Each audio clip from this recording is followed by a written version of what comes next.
साथियों, आपने कोरोना महामारी के बीच काफ़ी कुछ देखा होगा, लोगों को परेशान होते देखा होगा। आपने टीवी पर नदियों में लाशें भी देखी होंगी जो पानी में उतराती मिली। गंगा नदी के किनारे आपने ये भी देखा होगा कि रेत में कई लाशें दबा दी गईं। और अगर आप ध्यानपूर्वक देखें तो अखबार और ये जो टीवी के समाचार हैं, ये सब लाशों के इर्द गिर्द घूमते रहे। इसको हम कह सकते हैं कि ये एक तरह से लाशों पर होने वाली राजनीति थी। किसी को किसी के संकट, परेशानी और दुख से इतना मतलब नहीं था जितना अर्थ था इन पर राजनीति करना, शोर मचाना।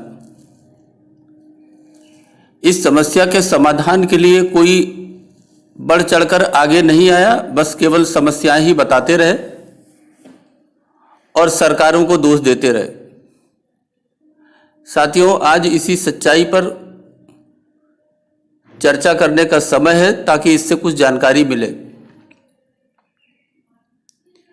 साथियों, आप महादेवघाट जिला बक्सर राज्य की बात करें तो बिहार, यहां पर गंगा में बहती लाशें मिली थी और वहीं से इसका प्रचार और प्रसार शुरू हुआ और ये बतलाया गया कि जो कोरोना से पीड़ित थे, महामारी थी, उनको उत्तर प्रदेश की गंगा नदी में डाला गया जो बहकर बिहार तक पहुंच गई। काफी शोर शराबा हुआ, इसकी तस्वीरें वायरल हुई, ये सब कुछ आपने देखा होगा। लेकिन साथियों, आप लोग इसी उत्तर प्रदेश की धरती पर रहते हैं, भारत में रहते हैं। भारत में गंगा के साथ साथ और बहुत सी नदियां हैं और उत्तर प्रदेश में भी बहुत सी नदियां हैं और आप यहाँ की सभ्यता और संस्कृति से अच्छी तरह वाकिफ हैं और उसी सभ्यता, संस्कृति और धर्म का हिस्सा है कि मृतक का अंतिम संस्कार करना और किस तरह से किया जाए, ये भी उनके संस्कृति, सभ्यता और धर्म से जुड़ा हुआ है। ये साथियों समय के, स्थान के साथ साथ बदलता रहता है। अगर हम इसी समस्या पर आ जाएं तो जहां की ये बात है वहां पर गंगा के एक तरफ गाजीपुर है तो दूसरी तरफ है बक्सर और इस बक्सर के आसपास के जो क्षेत्र हैं, गाजीपुर के आसपास के जो क्षेत्र हैं, वहां पर एक प्रकार की परंपरा है कि शव को मुखाग्नि देकर और उसको नदी में बहा दिया जाता है। यह है उनकी अंतिम परंपरा का जो चला आ रहा है, अंतिम संस्कार की परंपरा। साथियों, यहां पर अगर आप जानने की कोशिश करें तो यहां के आसपास ग्राम पंचायत है गंगौली, आबादी करीब लगभग 20,000 के आसपास होगी। साथियों, इस क्षेत्र के आसपास गंगा प्रवाह की, शव के गंगा में प्रवाह करने की अंतिम संस्कार की परंपरा है। साथियों, ये बक्सर के आसपास जो 50 से 100 किलोमीटर का क्षेत्रफल है, वहां पर जो गांव बसे हुए हैं वहां पर भी कुछ ऐसी ही परंपरा है। और अगर दोनों जगह की बात करें तो गाजीपुर, शेरपुर, गहमत, नरबतपुर, केशवपुर, बड़का और चौसा, इस तरीके जो गांव हैं वहां इसी तरह की कुछ परंपरा है। कुछ क्षेत्र उत्तर प्रदेश में आते हैं तो कुछ आते हैं बिहार में। साथियों, यहां जानकारी करने से पता चला कि किसी जमाने में यहां पर जलाने की परंपरा थी, शव के जलाने की, अंतिम संस्कार में जलाने की परंपरा थी। लेकिन किसी समय यहां साधु हरे राम नाम के एक संत ब्रह्मचारी का आगमन होता है इस क्षेत्र में। उनका प्रभाव धीरे धीरे इस क्षेत्र में पड़ता है और उन्होंने लोगों को अनुरोध किया कि शव के अंतिम संस्कार में यदि जल समाधि दे दी जाए जलाने के स्थान पर, तो जो जलीय जीव हैं इनको भोजन भी मिलेगा और मोक्षदायिनी गंगा में आप जब समर्पित करेंगे शव को, तो इससे एक तरह से मोक्ष की ही प्राप्ति होगी। और तब से ये परंपरा जारी है। लोग शव को मुखाग्नि देते हैं और फिर मटके में बालू भर के उसको शव के साथ बांध करके नाव के द्वारा गंगा नदी में प्रवाहित कर देते हैं। साथियों, आपने देखा होगा कि जगह जगह सांप के काटने यानी सर्पदंश या रहस्यमयी मौतों को केला के पेड़ में बांधकर गंगा नदी में बहाने की भी परंपरा है।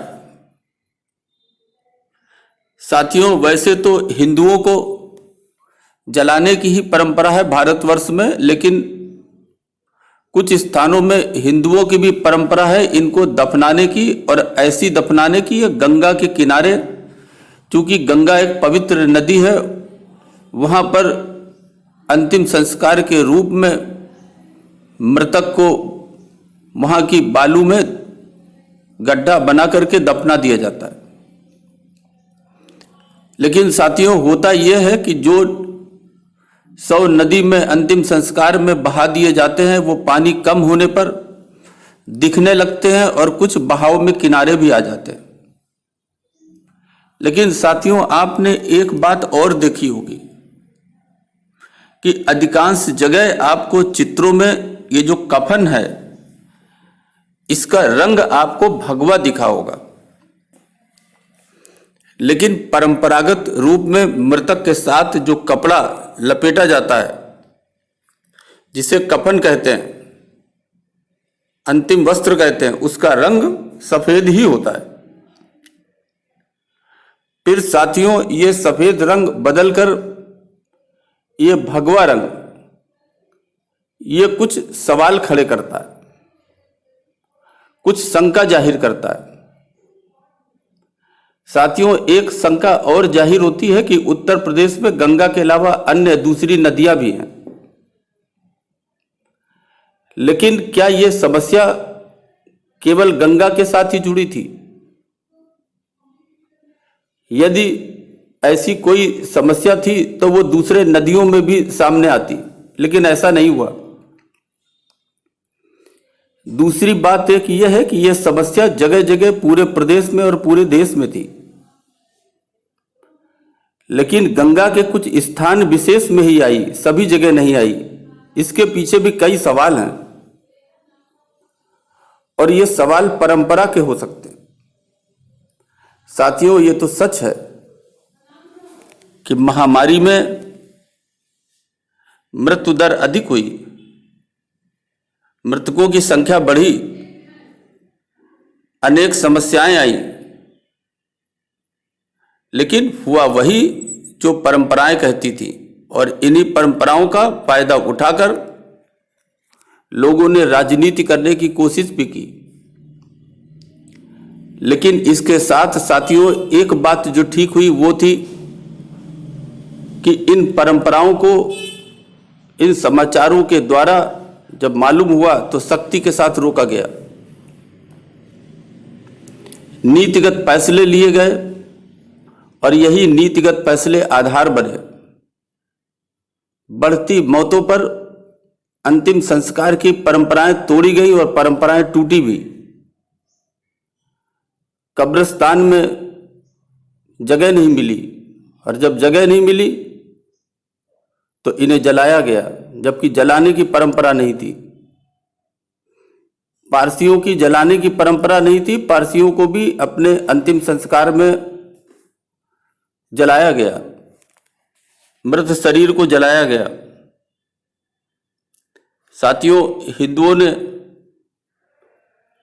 बहाया नदियों में, गंगा नदी में, पवित्र नदी में, उसके किनारे दफनाया, मतलब संभावना संस्कारों का समन्वय हुआ, और ये ठीक भी है। इसको हम इस तरह से भी कह सकते हैं कि क्या यह समान नागरिक संहिता की शुरुआत, क्या नहीं कह सकते इसको?